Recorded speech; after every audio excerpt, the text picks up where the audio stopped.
瑞宝看着许久不见的江爷爷，露出了甜甜的笑容。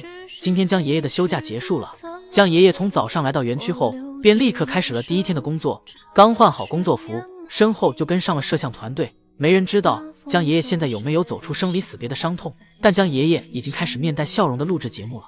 而同时，江爷爷回来了，宋爷爷也可以休息了。毕竟宋爷爷这几天流的泪，都快给这辈子的泪都流完了。江爷爷来了，也可以接替一下宋爷爷了。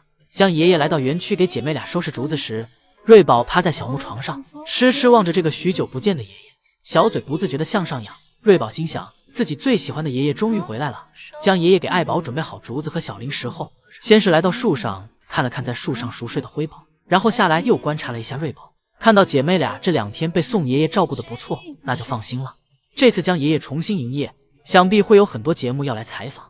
而在江爷爷忙着处理这些事情时，盛熙阿姨来到了园区，帮忙收拾竹子，顺便看看姐妹俩。盛熙阿姨可以说是2个爷爷成功背后的付出者。当福宝离开的那天，所有人的目光都聚集在江爷爷和宋爷爷身上时，而其实一直在镜头背后默默无闻的盛熙阿姨也流下了泪来。大家都看到了江爷爷和宋爷爷在镜头前的付出，但不知道的是，盛熙阿姨在镜头后面为宝家付出了多少。除了宋爷爷和江爷爷以外，应该就属盛熙阿姨最伤心了吧。平时盛熙阿姨在镜头前总是阳光开朗、大大咧咧的形象，没有人在意过盛熙阿姨会不会因为福宝离开而伤心。但当盛熙阿姨看着福宝离开的场景时，平时一向让人觉得大大咧咧的盛熙阿姨也忍不住的流下泪来。盛熙阿姨给爱宝的竹子收拾完后，宠溺的和姐妹俩玩耍了一会儿。盛熙阿姨跟姐妹俩玩耍的样子，就像是幼儿园老师在给小朋友们上课一样，满满的青春气息。下一秒，辉宝过于激动了，扑向盛熙阿姨，结果脚下没踩稳，摔了下去。尴尬的辉宝立马从地上爬起来，重新回到小滑梯上。盛熙阿姨让辉宝再跳一次，表示自己这次肯定能接住辉宝。聪明的辉宝一次就长记性了，根本不听盛熙阿姨的。而瑞宝从盛熙阿姨来就一直在呼呼大睡，盛熙阿姨便没有去打扰瑞宝做美梦。盛熙阿姨跟辉宝玩耍了一会儿后，抱着竹子离开，因为该给爱宝去开门了。今天是福宝出生的第1211天，福宝此时正在树上睡觉，而乐宝这里正像往常一样。乐宝来到自己的自动马桶前，铲了会儿青团，给身体清空后，乐宝又来到了小亭子上，给自己重新补充了一下能量。乐宝坐在小亭子上，惬意地吃着竹子，吃着吃着，身体熟练且自然地向下滑落，小脚丫也不知何时搭在了一旁的滑梯上，这个姿势潇洒且自在，慵懒且舒适。福宝这里也从树上醒来了，同样来到小亭子上开始吃竹子。而姨姨们殊不知，这时的福宝是在为自己积攒体力。下午福宝来到室外园区，首先第一件事就为爷爷修剪了一下室外园区里面观景用的竹子。福宝卖力的样子至少值2块窝头。乐宝在室内园区逛完后，来到室外园区，坐在小亭子上又吃了起来，细嚼慢咽地吃着窝头，眯着小眼享受着窝头冲击味蕾的感觉。手里的窝头吃完后，乐宝先是低下头仔细回味了一下其味道，并没有接着吃竹子。乐宝的皮毛是宝家最白的，雪白雪白的帅气大男孩。等嘴巴里的窝头味道完全消失不见后，乐宝才拿起竹子继续吃。乐宝只是闻了一下，就识别出了手里的竹子不好吃，便给其丢到了一边，动作一气呵成。吃着吃着，乐宝又自然地躺了下来，像是个悠闲的大爷，正享受着午后的阳光，身边还摆放着下午茶。吃完竹子的乐宝来到饮水盆前喝水，吃饱喝足后便向通道门口走去。因为乐宝的工作这就算结束了。冬日里的一个温暖午后，福宝正在小亭子上和妈妈学习着如何吃竹子，一大一小，一左一右，画面看上去很是可爱。爱宝吃竹叶，福宝负责清理妈妈吃剩的竹竿。福宝吃了一会儿便坐不住了，开始打扰正安静吃饭的爱宝，在爱宝身前不断刷着存在感，来回折腾。福宝眼看坐在妈妈前面挡着妈妈起不了什么作用，于是福宝便拉着妈妈的胳膊，阻止着妈妈，不让妈妈继续吃了，想让妈妈陪自己玩。爱宝没想搭理福宝，但福宝越加得寸进尺，拉着妈妈，甚至想骑在妈妈身上，这欠揍的模样放在别人身上根本忍受不了一点，但爱宝却强忍了一会儿。等嘴里的竹子吃完后，一下给福宝推开，让福宝走远点，别打扰自己吃饭。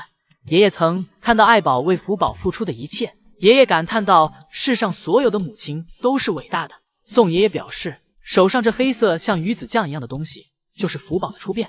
此后超过200天的时间里，福宝的排便排尿都由爱宝承包解决。这张照片，爱宝的嘴巴上黄黄的，这是爱宝刚帮福宝排便完，像咖喱一样粘在爱宝的嘴边。但爱宝对此却不以为意，一脸天真可爱的看着爷爷。爷爷突然感慨道：“爱宝真的既可爱又了不起。”在爷爷们眼里，爱宝对福宝所做的一切都是对的。两个爷爷特别尊重爱宝的行为，给予他一切的肯定。此时爷爷的腿对瑞宝来说就像是一座大山，不管瑞宝怎么攀爬都上不去。直到瑞宝渐渐发现了爷爷靴子，发现靴子更好玩，瑞宝越发像福宝的小时候，抱着爷爷的靴子啃咬着，开始对爷爷的靴子产生好奇。将爷爷和熊猫宝宝们玩耍了一会儿，拿来奶水，开始为熊猫宝宝喂食。第一只吃饭的是灰宝，此时的瑞宝正在睡觉。一会儿，灰宝吃完了，瑞宝都没有醒来，就连最后爷爷给灰宝拍背的声音都没有吵醒瑞宝。爷爷只能用奶瓶为瑞宝强制开机。瑞宝闻到奶水的味道后也醒了过来，开始大口大口的吃着。而一旁的瑞宝看到姐姐吃东西，自己也想吃，虽然刚吃过。瑞宝不断骚扰着爷爷，甚至站起身让爷爷再给自己来一口。灰宝真是一个小吃货，吃完奶后，爷爷给瑞宝揉小肚子，灰宝也凑了上来，爷爷只好两只一起来了，一次揉两只大熊猫，不要太幸福了。一会儿，爷爷回去放东西，爷爷再回来时，发现灰宝给瑞宝按在了身下，不知道什么原因，给姐姐来了一顿揍。瑞宝被妹妹压在身下，根本动弹不得。瑞宝试图用小脚蹬开妹妹，但腿有点短，最后只好爷爷出手进行拉架。等晚上睡觉时，爷爷发现瑞宝和灰宝又恢复到了和谐的画面，姐妹依附在一起，相互取暖，画面既可爱又治愈。姨姨们表示，这小模样太招人稀罕了。第二天早上，爷爷来到房间查看两只熊猫宝宝的吃饭情况。此时，瑞宝和灰宝趴在妈妈的怀里大快朵颐，灰宝吃着自己的，还要去挡着姐姐的。等吃没自己的后，灰宝就去吃姐姐的。灰宝这个小淘气包，以后瑞宝要遭老罪了。看完两只熊猫宝宝吃完奶后，爷爷开始为熊猫宝宝打扫卫生，瑞宝则好奇地来到爷爷身边和爷爷玩耍。灰宝则比较懂事，在一旁自己玩，不去打扰爷爷。而瑞宝一直紧跟着爷爷，就算爷爷给瑞宝放回去，没一会儿瑞宝也会爬回来。当爷爷打扫完和瑞宝一起玩耍时，瑞宝则又盯上了镜头，跑到镜头前和姨姨们打招呼。瑞宝这大眼睛快要萌化姨姨们了。瑞宝在房间里闻来闻去，嘴上沾了妈妈的一撮毛。爷爷表示，这是灰宝为了证明自己是爱宝的女儿，给自己戴上了妈妈的毛卡子。一会儿，爱宝给瑞宝舔舐完，开始给灰宝进行舔舐。而与此同时，爱宝和瑞宝的小屁股状态正一模一样。爷爷表示，母女俩生怕别人不知道自己是亲生的。灰宝不是在园区绕圈，就是在绕圈的路上，而瑞宝这里则被妈妈一下搂在了怀里，而灰宝这里则用小鼻子和爷爷打起了招呼。爷爷问灰宝，是因为妈妈只和姐姐玩，所以灰宝生气了吗？画面中充满着灰宝奶香味儿。爷爷表示，灰宝和福宝姐姐一样，从小就对手机很感兴趣。爷爷让灰宝回去和瑞宝姐姐争宠去，现在不是和爷爷玩的时候，再黏着爷爷的话，爷爷就走了。爷爷戳着灰宝湿乎乎的鼻子，让灰宝去妈妈身边。一会儿，爱宝抱着瑞宝来到灰宝身边，打算一起玩，而瑞宝则不小心碰了灰宝一下。此时灰宝有点小情绪，让姐姐走开。灰宝不是吃醋了，而且醋意十足。瑞宝躺在妹妹身边，向妹妹道歉，这小模样快要笑坏爷爷了。瑞宝听到爷爷的笑声走了过来，问爷爷笑什么。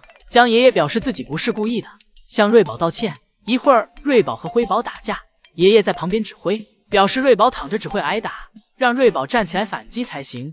瑞宝站起身向爷爷走来，江爷爷表示站起身是让你回去打妹妹，不是来打自己。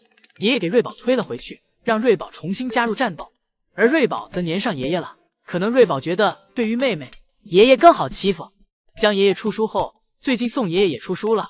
宋爷爷表示，之所以有写书的想法，是因为自己在写福宝一家日记时，有出版社的编辑看到了自己的文章，联系到了自己，并给了自己建议，顺便问自己有没有考虑要出书的想法。从那时起，自己心里便萌发了这个念头。宋爷爷表示，如果真的能出本书，也是很酷的。但开始时，自己也是非常的不知所措，但同时每天都怀揣着激动且开心的心情。宋爷爷表示，好在有专业人士从头到尾的帮忙，这才让自己顺利完成了自己书的出版。宋爷爷讲解到，自己和江爷爷出的书不同的地方在于，自己的故事是以福宝的日常故事为基础，就像是福宝自己讲出来一样，所以取名叫全知福宝视角。宋爷爷觉得通过福宝的视角去讲述，能够更好的传达福宝的情绪和感受。不过后面也有通过爱宝和乐宝的视角去讲述，以及爷爷的视角都有写到。而发现宋爷爷有这一天赋的编辑讲到，自己看到宋爷爷写关于福宝一家的日记时，感觉宋爷爷阐述故事的能力很强，于是便立即给宋爷爷发了邮件，进行了进一步的交谈。除了书的内容以外，为了呈现出福宝更好更真实的样子，编辑都有为其做细节的调整，比如呈现出福宝锅巴色的毛色都有进行还原。同时讲到自己作为福宝的粉丝和编辑，这是一个非常好的经历。宋爷爷还分享了书中的一个内容，是自己描写福宝和妈妈的小木床的，从睡床到睡地下，再从地下重新回归床上的过程。宋爷爷在书中分为了5个部分，描写的很细节。最后宋爷爷讲到，大家在看这本书时希望不要那么难过，这里的意思是说福宝要回国的事情，希望这本书可以让大家保留一份幸福的回忆。而且福宝的幸福故事并没有结束，而是还在延续。